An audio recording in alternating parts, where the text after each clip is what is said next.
Inteligencia dental. El líder indiscutible y absoluto en educación dental a distancia en idioma castellano. Le da la más cordial bienvenida a esta conferencia grabada. Gracias a nuestros patrocinadores oficiales.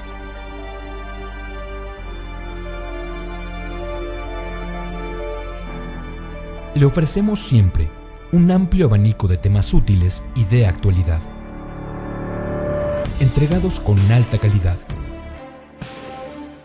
por excelentes conferencistas.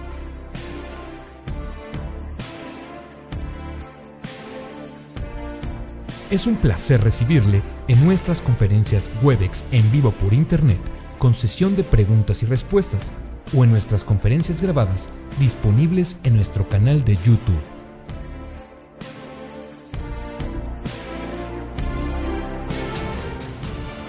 Sus sugerencias y comentarios son bienvenidos en promo@inteligenciadental.com. Por último, le invitamos a visitar nuestro website, en donde encontrará toda la información disponible: www.inteligenciadental.com. Que disfrute esta conferencia.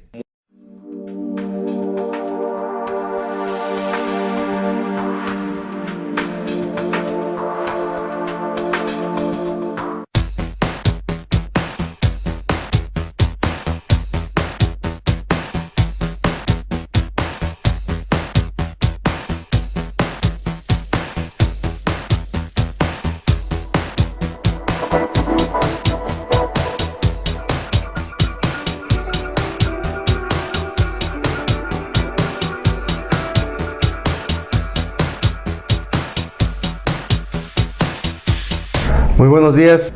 Pues es muy importante saber que nosotros tenemos que conservar perfectamente nuestro alvéolo cuando nosotros queremos hacer algún tipo de procedimiento de posextracción. Aquí tenemos, por ejemplo, en un diente comprometido que requiere una extracción, en un sitio de extracción sin compromiso, que sería la situación pues ideal para este tipo de casos. Nosotros tenemos que observar 6 factores específicamente, que serían, por ejemplo, hacer una cirugía sin colgajo, es decir, una cirugía flapless, tener una estabilidad primaria, una colocación subcrestal del implante, una filosofía de cambio de plataforma, la filosofía de one abutment and one time y una carga inmediata. Si nosotros reunimos estos 6 factores, nosotros vamos a tener pues un protocolo completo de lo que sería una carga inmediata con provisionalización en un procedimiento de posextracción. Entonces es muy importante tener estos 6 factores para poder tener éxito en la terapéutica. Entonces este approach quirúrgico lo tenemos que hacer, en primer lugar, es una extracción atraumática. Esta extracción atraumática pues la tenemos que hacer ya sea con osteótomos, con elevadores, pero preferentemente se hace con algún tipo de aditamento o dispositivo como es el extractor dental. Hacer una cirugía sin colgajo, hacer un protocolo de una fresa o 2 fresas, un protocolo con menos instrumentación. Una colocación subcrestal, como ya hemos dicho, colocación de injertos óseos, que eso es súper importante. La filosofía de one abutment and one time, la carga inmediata de ese implante, tener una estabilidad primaria superior a 32 newtons sobre centímetro cuadrado, utilizar también aditamentos como son el Ostel para medir lo que es el BIC, que es el Bone Implant Contact, y si es necesario hacer injertos de tejido conectivo. Eso es opcional, no en todos los casos vamos a utilizar injertos de tejido conectivo o injertos de membranas dérmicas acelulares, como son Mucoderm, por ejemplo.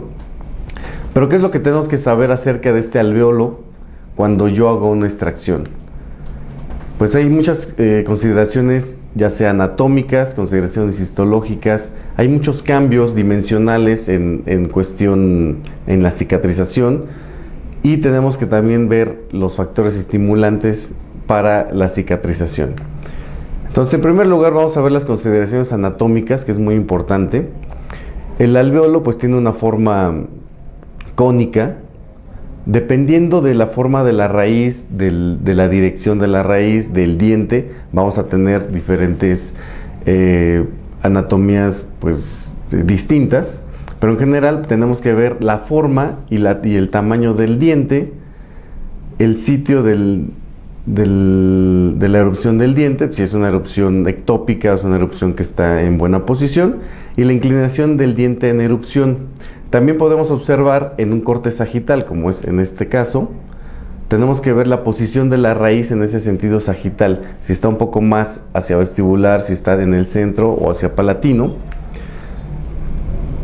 Por ejemplo, en este caso, este es un estudio del doctor Januario en el 2011, donde él examinó a 250 pacientes, donde hicieron tomografías con BIM, colocaron retractores en los labios para separar la parte del tejido blando y poder observar mucho mejor esta zona de la tabla vestibular.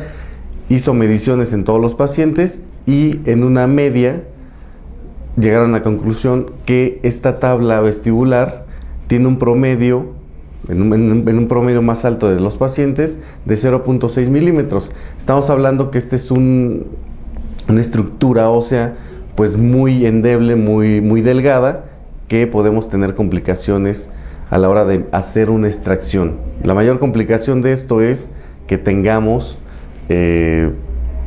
una ruptura, una descontinuidad de esta tabla vestibular. ¿Cuáles son las consideraciones histológicas de este hueso alveolar? El hueso alveolar, bueno, está dividido en 4 paredes. ¿Qué es lo que sucede con la tabla vestibular? Ya hemos visto que es una tabla que es muy delgada, que en un promedio mide entre 0.6 a 2 milímetros y está constituida principalmente por hueso lamelar o laminar, y en su interior contiene un tipo de hueso que se llama bundle bone, que este bundle bone es un hueso codependiente de las fibras de Sharpey, que estas fibras de Sharpey están dentro del ligamento periodontal. Cuando nosotros hacemos la extracción, se pierde la continuidad de estas fibras, que estas fibras le van a dar la nutrición a este bundle bone, que el bundle bone va a medir en un promedio entre 0.2 y 0.4 milímetros, que es en realidad muy delgado, aunando de que nuestra tabla vestibular va a medir entre 0.6 a 2 milímetros, pues cuando tenemos una tabla muy delgada, vamos a estar hablando que un 50% va a ser este tipo de hueso, y al nosotros hacer la pérdida de la continuidad de estas fibras de Sharpey y al perder este hueso, automáticamente vamos a perder la tabla vestibular. Es por eso que tenemos que utilizar técnicas para hacer una preservación de esta tabla vestibular, porque el cambio dimensional, cuando nosotros hacemos una extracción, pues es esto. Nosotros tenemos pues muchos pacientes que llegan ya en estas condiciones porque no hicieron una preservación alveolar o no hicieron ningún procedimiento menos traumático cuando se hizo la extracción. Entonces, en grandes rasgos, ¿cómo es la reabsorción de este alvéolo? Bueno, pues siempre se da en un mayor porcentaje en la parte vestibular que en la parte palatina, y también en la situación horizontal tenemos algunos cambios. Yo lo que quiero saber es ¿cómo puedo evitar esa reabsorción? Bueno, pues hicimos una recopilación de algunos estudios que nos parecieron interesantes, en la cual seleccionamos 3. Unos fueron unos estudios en animales y otros fueron en humanos, utilizando diferentes técnicas para preservar ese alvéolo. Tenemos el primero del doctor Matarazzo del 2019, donde hicieron extracción del primer molar inferior, hicieron colocación del implante, colocaron una regeneración ósea guiada, y a los 6 meses todos los implantes sobrevivieron. Volvieron a hacer una reentrada para ver los cambios dimensionales en anchura de esa zona. Bueno, observaron que sí hubo cambios dimensionales, hubo una pérdida ósea, una remodelación, pero se pudo conservar alrededor de 2 milímetros, tuvo una pérdida más o menos del 50% del volumen original. El segundo estudio fue del doctor Mauricio Araujo en el 2011, donde hicieron un experimento en animales, en perros específicamente, donde hubo un grupo control y un grupo donde colocaron biomaterial Bios Collagen. Hicieron la colocación de implante, el biomaterial, y dejaron un tiempo para cicatrización. Después sacrificaron a los animales, hicieron cortes histológicos y bueno, se dieron cuenta que donde se colocó el biomaterial tuvieron un mejor mantenimiento de esta tabla vestibular.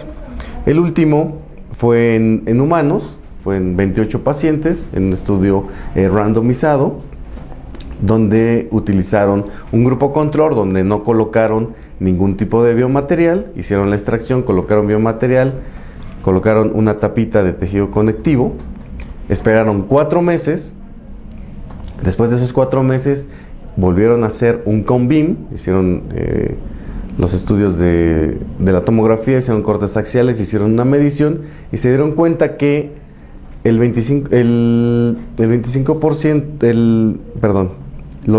los pacientes que no les habían colocado el biomaterial tuvieron un 25% de pérdida en este sentido, y solamente un 3% de los pacientes que fueron asociados a algún tipo de injerto con un biomaterial. Esto nos quiere decir que es importante utilizar este tipo de biomateriales a la hora de hacer algún tipo de extracción. Podemos hacer una preservación alveolar o podemos hacer una combinación de una terapéutica con un implante post-extracción más injerto de tejido duro, injerto de biomaterial. Ahora, ¿qué es lo que sucede?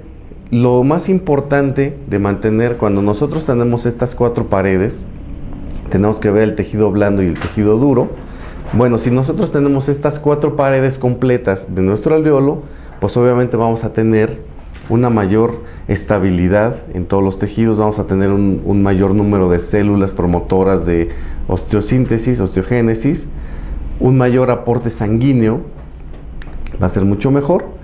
Y bueno, pues la biología es muy sabia y pues diseñó el alveolo de una forma para que nosotros lo pudiéramos conservar. Entonces es muy importante que nosotros, si tenemos esta configuración, que es una configuración perfecta de un alveolo que está intacto, lo que nosotros tenemos que hacer es proteger esa zona. ¿Por qué? Porque yo ahí voy a colocar un biomaterial, se va a formar un coágulo, va a haber una histodiferenciación de células. Y si nosotros colocamos aparte un implante, bueno, nosotros tenemos que proteger muy bien todo este complejo óseo. Y bueno, pues hay que evitar pues romper esta homeostasis en la que la naturaleza nos las da pues perfecta. Entonces es importante mantener lo más posible todo este tipo de configuración. Si nosotros hacemos una extracción muy traumática, pues lo que va a suceder es que yo voy a romper pues toda esta formación perfecta que tiene el alveolo. Entonces al momento en que yo rompo esa configuración, yo ya no voy a tener la oportunidad de mantener al máximo mi arquitectura original, que eso es lo que más me importa cuando hago una terapéutica de implante post-extracción, es mantener lo más posible esa arquitectura que tiene nuestro periodonto. Si nosotros tenemos una extracción muy traumática, nosotros ya alteramos pues todo este proceso que para nosotros puede ser mucho más sencillo. Entonces aquí pues lo importante es no hacer una extracción traumática con forceps o con osteótomos o elevadores. Si podemos tener la oportunidad de hacer una extracción mínimamente invasiva con este tipo de dispositivos, pues es mucho mejor. Los pasos que tenemos que seguir para los protocolos de carga inmediata post-extracción serían los 6 puntos principales. Sería una extracción atraumática, que es en primer lugar, cuando tenemos la corona del diente, como en este caso, sí podríamos hacerlo con un forceps, con mucho cuidado hacer una extracción pues mínimamente invasiva. Pero en cuestiones de dientes endodonciados que tienen fracturas coronales, es más complicado hacer una extracción atraumática con un forceps. Tendríamos que utilizar osteótomos o hacer odontosección para poder sacar bien las raíces sin dañar todo mi complejo periodontal, que me sirve como un reservorio para todos mis materiales. El segundo paso sería el diagnóstico de mi alveolo. Yo tengo que observarlo, que este alveolo esté completo. Tengo que observar que no lo haya maltratado mucho, que el tejido blando esté íntegro, que no tengamos fenestraciones, dehiscencias o también algún tipo de infección periapical. Eso es importante, hacer un buen diagnóstico de nuestro alveolo. El siguiente paso sería hacer pues, la osteotomía, hacer nuestro nicho implantario con el mínimo número de fresas. Después la colocación del implante, colocación del pilar, asegurarnos que sea el pilar adecuado. Si es necesario, hacer algún tipo de injerto de tejido conectivo, y si no, siempre hay que tratar de utilizar algún biomaterial. Algunos autores nos dicen que si el gap entre el implante y la tabla vestibular es menor a 2 milímetros, ellos nos dicen que con el solo coágulo vamos a tener una protección para ese implante.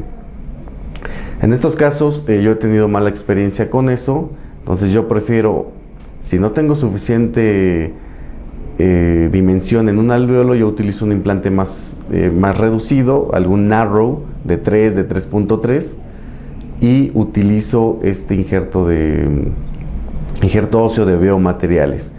Es mucho mejor y lo pueden combinar perfectamente con un injerto de tejido conectivo sin ningún problema, si es que lo necesita. Yo, cuando tengo situaciones así que está íntegro, solamente utilizo el injerto de biomaterial, y el injerto de tejido conectivo lo dejo para después si es que es necesario. Pero si no, con esta terapéutica es suficiente. No es necesario tampoco utilizar tantos materiales al mismo tiempo, si podemos ahorrárnoslos. Entonces, pues el propósito principal de hacer una extracción atraumática, bueno, pues es mantener toda mi arquitectura original. O sea, en este caso tenemos el típico caso que ya la raíz ya no se puede restaurar, donde tenemos que hacer la extracción. Aquí utilizamos el extractor dentario para eliminar toda esta raíz, y lo importante de esto es mantener toda esta arquitectura, todo mi alveolo completo, para que yo me asegure de que no vamos a tener tantos cambios dimensionales en el tiempo de la cicatrización. Colocamos el implante, el abutment, injerto óseo, y hacemos un provisional conforme a las normas que nosotros ya hemos planeado. Hacemos un provisional cementado, esperamos 3 o 4 meses para después hacer la impresión. Pero bueno, no todo es perfecto, no siempre vamos a encontrar pues estos alveolos en las mejores condiciones, y el doctor Nicholas Elian de la Universidad de Nueva York tiene una clasificación acerca de los defectos que tenemos en estos alveolos. El tipo 1 pues es cuando yo tengo perfectamente mi tejido duro y mi tejido blando en la posición ideal. El tipo 2 es donde yo tengo una deficiencia del tejido duro, es decir, tenemos algún tipo de fenestración o dehiscencia en la parte vestibular, pero el tejido blando se mantiene en una posición favorable. El tipo 3 sería una deficiencia del tejido blando y del tejido duro. En este caso pues sería mucho más complicado y tendríamos mucho más complicaciones posoperatorias si realizamos un procedimiento post-extracción con esta característica de alveolo. Obviamente pues el ideal sería esto. Esto quiere decir que no todos los procedimientos se pueden hacer post-extracción, es decir, hay procedimientos donde yo tengo que decidir hacer una regeneración primero y después pensar en el implante. No es que todo se pueda realizar, o sea, hay que hacer un diagnóstico adecuado. Otro artículo del doctor Ernesto Lee de la Universidad de Pensilvania es acerca de la colocación del implante más lingualizado, que esto ya lo hemos platicado en otras conferencias, donde siempre es mandatorio que nosotros coloquemos el implante siempre en la tabla palatina o la tabla lingual en su caso. En este caso, en este estudio, bueno, ellos se dieron cuenta que la presencia de un periodonto intacto y de una extracción atraumática, bueno, pues les dio un resultado mucho mejor, donde tuvieron que la tabla bucal, la pérdida fue mínima, fue en un porcentaje muy bajo. Sí hay algún tipo de reabsorción, claro, pero haciendo un procedimiento de una extracción atraumática, utilizando un biomaterial, haciendo una provisionalización adecuada, nosotros vamos a evitar que esta tabla vestibular pues tenga una reabsorción mayor. Una clasificación interesante del doctor Joseph Kahn es la clasificación de la raíz en relación con el plano sagital. Entonces aquí él hizo 4 clasificaciones. La clasificación 1 es cuando la raíz tiene un contacto íntimo con la tabla vestibular, es decir, aquí, donde toda la raíz está en un contacto y no existe hueso medular en medio entre esas dos estructuras. La clasificación 2 es donde de los dos lados, en la parte vestibular y en la parte palatina, tenemos una lámina muy fina y no tenemos hueso medular dentro de esa estructura, entre la raíz y la tabla.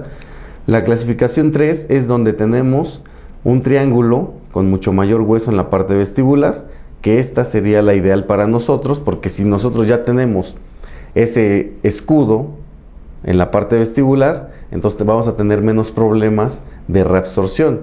En cambio, cuando tenemos una clasificación 4 donde es demasiado delgada, o la 1, entonces aquí sí tenemos muchos problemas y podemos tener muchas complicaciones, sobre todo de ese tipo de reabsorción, si no utilizamos algún tipo de biomaterial. Entonces hay que estar muy cuidadosos cuando ustedes hagan algún tipo de protocolo de post-extracción. Hay que hacer la tomografía, hay que analizarla bien, hacer las mediciones, y sobre lo que nosotros tengamos del diagnóstico, nosotros ya podemos hacer una decisión clínica acerca de qué terapéutica voy a utilizar. No, les vuelvo a repetir, no en todos los casos se tiene que hacer lo mismo. O sea, hay que tomar decisiones muchas veces hasta dentro de la cirugía. En algunas ocasiones pues tenemos complicaciones que tenemos que cerrar y solamente dejamos biomaterial y no utilizamos pues el implante. Obviamente pues la clasificación 3 es la que a nosotros más nos conviene, como les había comentado, de que tenemos mucho mayor cantidad de hueso en la parte vestibular y nos protege muy bien el implante. Pero bueno, pues la mala suerte es que tenemos que hay un mayor porcentaje en la clasificación 1, que es cuando yo tengo la raíz pegada íntimamente a la tabla vestibular. Esto, en este estudio pues nos arrojó un porcentaje del 86.5%, que es la mayoría, y en la situación que nosotros quisiéramos estar siempre, pues tenemos pobremente un 0.5%. Es decir que pues con nuestros pacientes vamos a pasar lo mismo, donde no vamos a tener pues las condiciones adecuadas. Más si le agregamos hacer una extracción muy traumática, pues entonces nos vamos a complicar un poco más el panorama. Entonces la utilización de este aparato que se llama extractor dentario pues es muy fácil. Se puede utilizar fácilmente hasta los premolares. Se pueden hacer extracciones de premolares birradiculares también. Tendríamos que hacer una odontosección, sacar primero una raíz y después la otra, y se puede utilizar en la parte superior e inferior. En los molares es un poco más complicado por el acceso, así es que en este caso este dispositivo en la parte de los posteriores es un poco más difícil o es casi imposible utilizarlo. La forma de hacerlo, bueno, pues aquí en esta animación vamos a utilizar unas fresas para hacer la desobturación del conducto que conforman la entrada de este segundo dispositivo, que esté anclado a la raíz. Después se coloca, es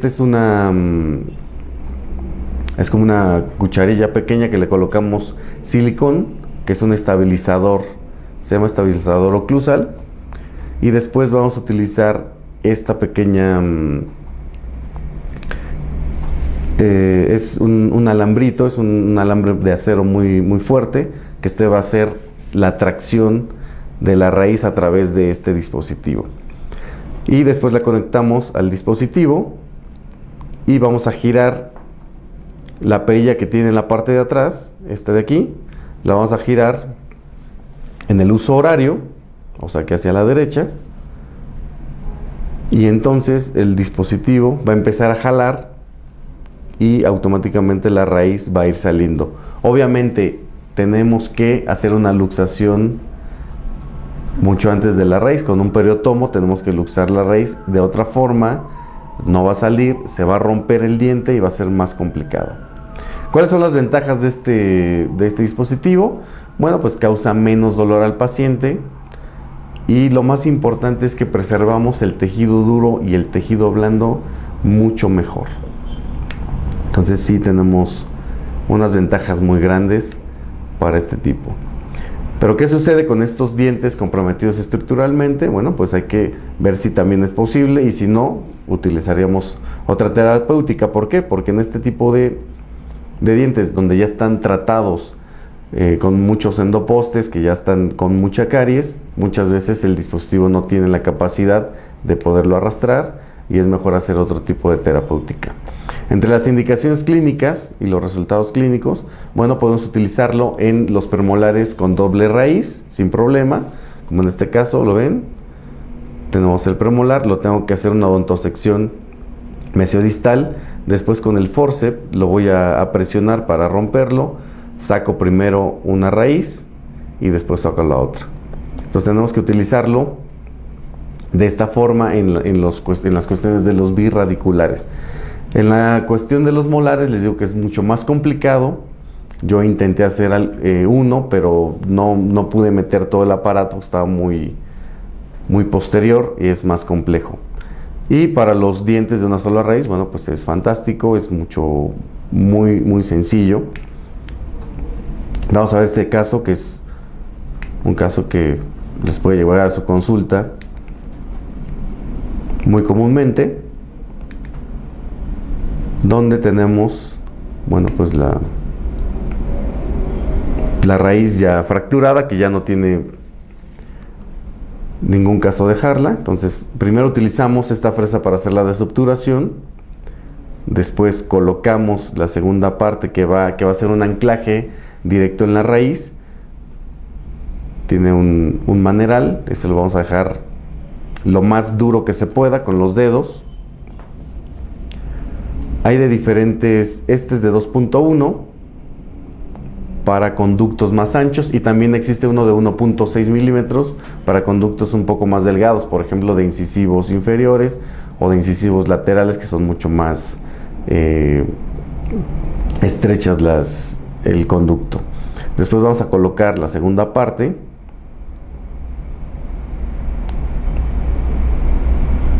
Eso es la parte más complicada, poder colocar las dos partes. Después ya lo demás es muy sencillo, donde yo empiezo a darle vueltas en sentido horario y la raíz sobre su propio eje va a ir bajando.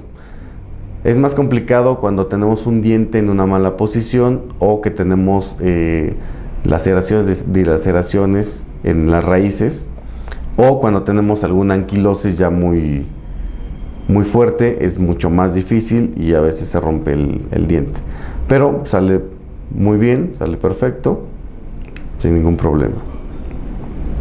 Después ya hacemos todo el procedimiento normal de hacer el fresado, colocamos el implante, la posición tridimensional es importante, utilizamos el injerto óseo, que ya les había comentado que es súper importante.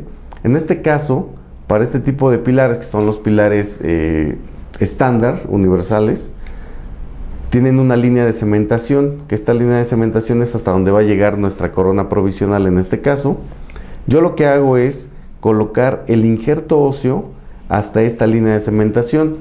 La teoría nos dice que ese espacio que tiene el pilar, que es una zona transmucosa, que su nombre lo dice, transmucoso, ahí se deben de insertar pues las fibras gingivales y toda esta parte de la mucosa. Pero yo lo coloco hasta arriba porque yo sé que va a haber una reabsorción de un 20% del injerto óseo, y entonces yo hago una compensación de mi injerto.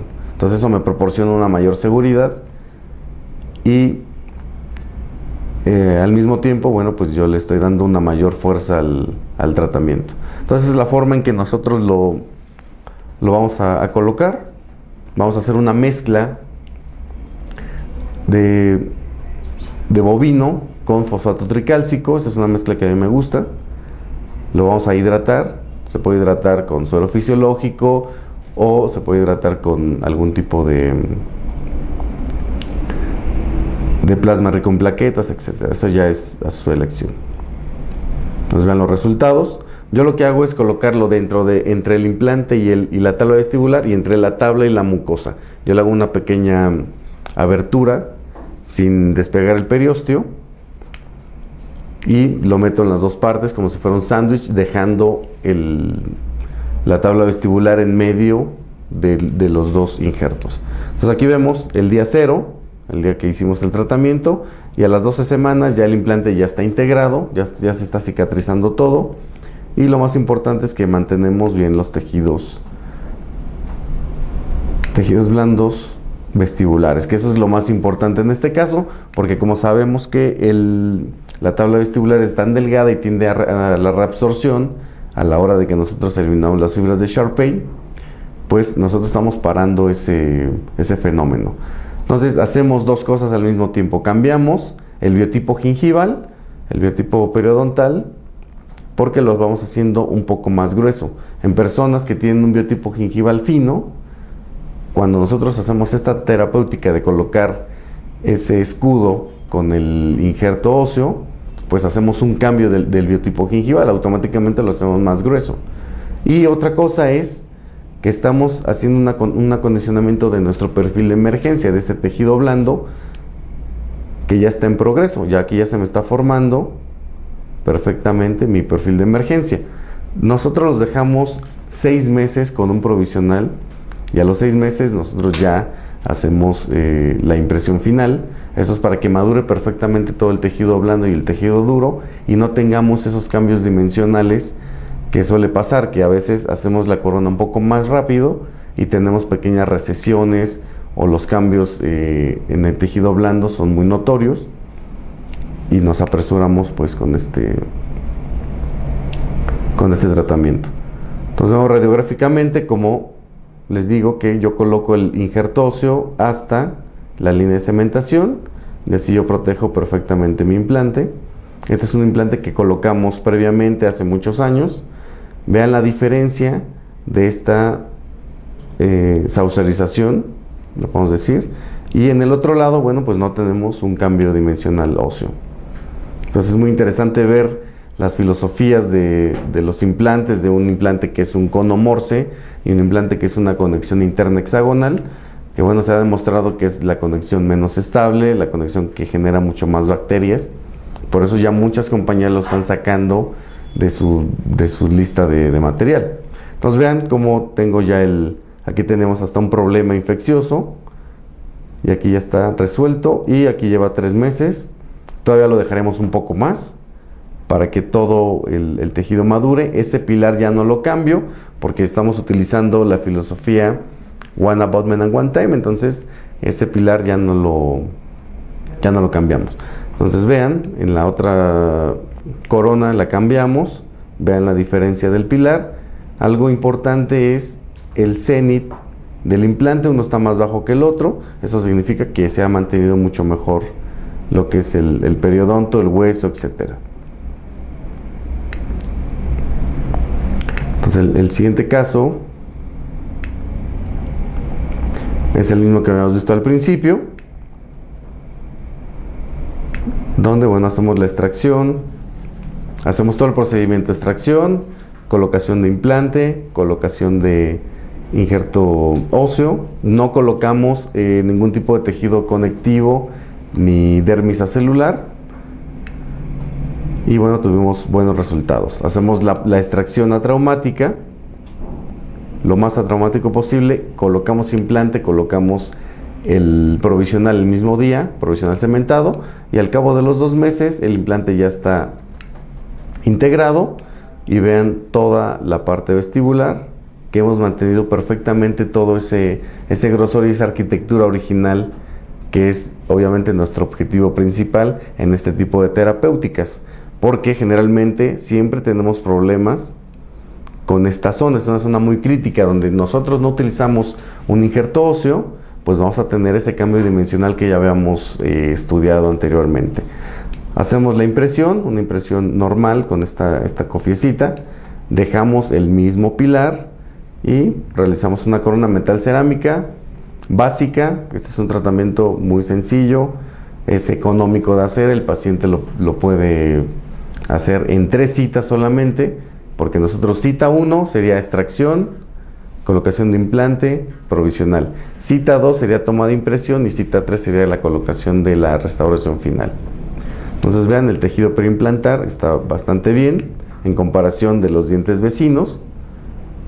Radiográficamente tenemos el implante, bueno, sumergido 2 milímetros subcristalmente, y tenemos pues una excelente respuesta del tejido blando.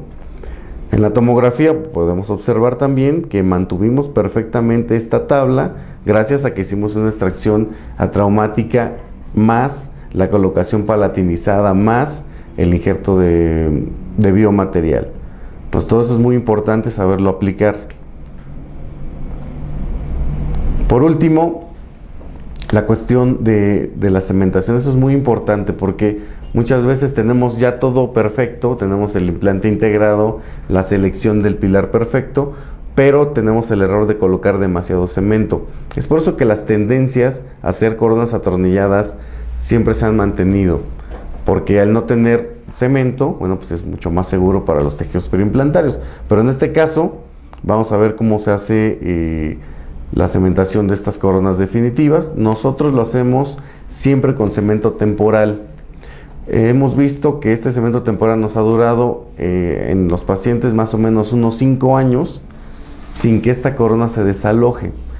Esto se da, bueno, por 2 razones. Porque estamos sobre un pilar prefabricado, que este pilar prefabricado tiene las dimensiones correctas para evitar el desalojo, tiene la angulación, la altura perfecta. Aparte que los aditamentos para hacer una corona cementada en este sistema, todos vienen calibrados, entonces todos van a entrar perfectamente.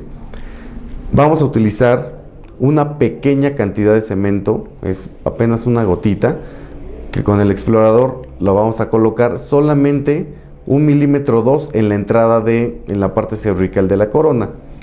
El siguiente paso es en un análogo que yo ya tengo previamente, que es este de aquí. Este es la misma medida que el pilar que tiene el paciente. Entonces lo voy a presionar y aquí vamos a tener el cemento excedente. Lo vamos a limpiar perfectamente con una gasa con alcohol. Lo vamos a separar y vean, todo este es el cemento de exceso que tenemos. Y en esta parte de la corona queda el cemento exacto para dejar una zona sin exceso de cemento. Inmediatamente de que lo quito, lo coloco. Eso es muy rápido. Lo coloco, mi asistente lo limpia, yo lo saco y ya lo estoy colocando en el paciente. No me tardo ni 30 segundos de sacarlo del análogo a colocarlo en el paciente. Entonces con eso controlamos muy bien toda la parte del exceso de cemento que se podría ver aquí, pero no tenemos ningún tipo de exceso. Entonces vean, la encía está comportándose mucho mejor que en todos los espacios que tiene acá. Y bueno, a largo plazo este paciente ya tiene 3 años que no le hacemos cambio del cemento, o sea, no se le ha caído el diente, todo perfecto, come súper bien. Entonces vamos a ver el último caso, que es un pequeño video donde vemos ya toda la secuencia de cómo utilizamos primero este drill para hacer la desobturación de toda la gutapercha. Aquí seleccionamos entre 1.6 o el 2.1 que les había comentado. En este caso, como ven, utilizamos un 1.6 y empezamos a hacer la extracción. Como ven, salió mucho más rápido, pero bueno, hay algunas raíces que son un poco más complicadas. Entonces vean, sale perfectamente.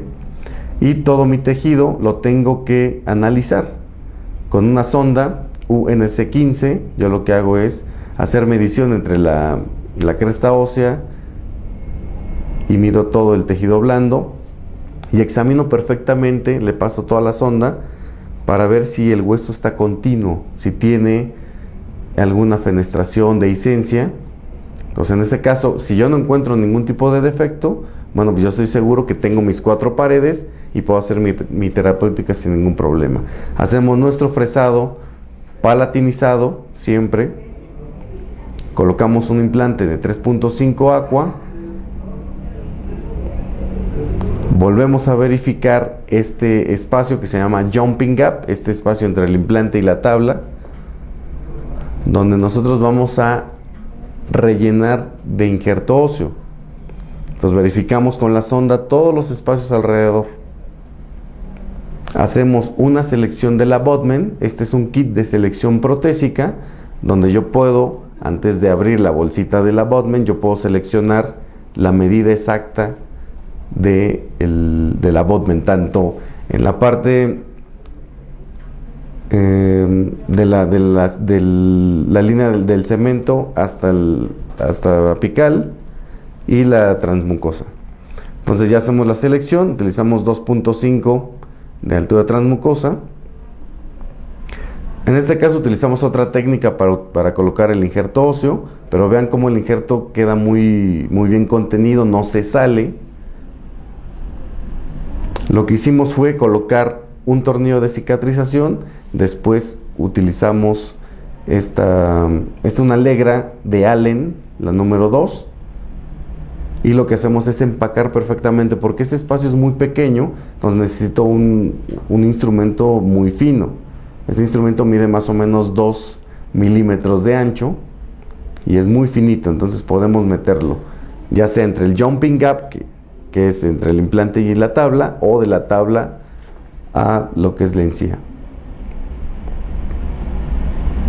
Entonces lo vamos empacando perfectamente para que no queden espacios. Revisamos y ya tenemos todo el contorno ya viene empacado. Yo quito el tornillo de cicatrización y ya me queda la forma.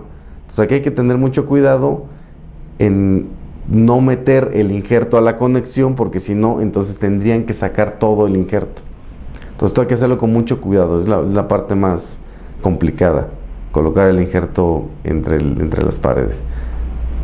Colocamos el aditamento, lo torqueamos a 15, checamos que el hueso esté todavía continuo, checamos oclusión, todo lo que tengamos que hacer. Le colocamos un teflón, que es un buen material para sellar. Encima de eso pueden colocarle un composite si ustedes quieren, o simplemente con el teflón es suficiente. Y después colocamos la misma corona que tenía el paciente. En este caso, bueno, pues se va con la misma, no es necesario hacerle un provisional nuevo, igual lo cementamos con la misma técnica que les mostré, y bueno, así ya el tratamiento está finalizado. Ok, bueno, pues muchas gracias por su atención, espero que les haya servido de algo la conferencia, y bueno, pues seguimos con las preguntas.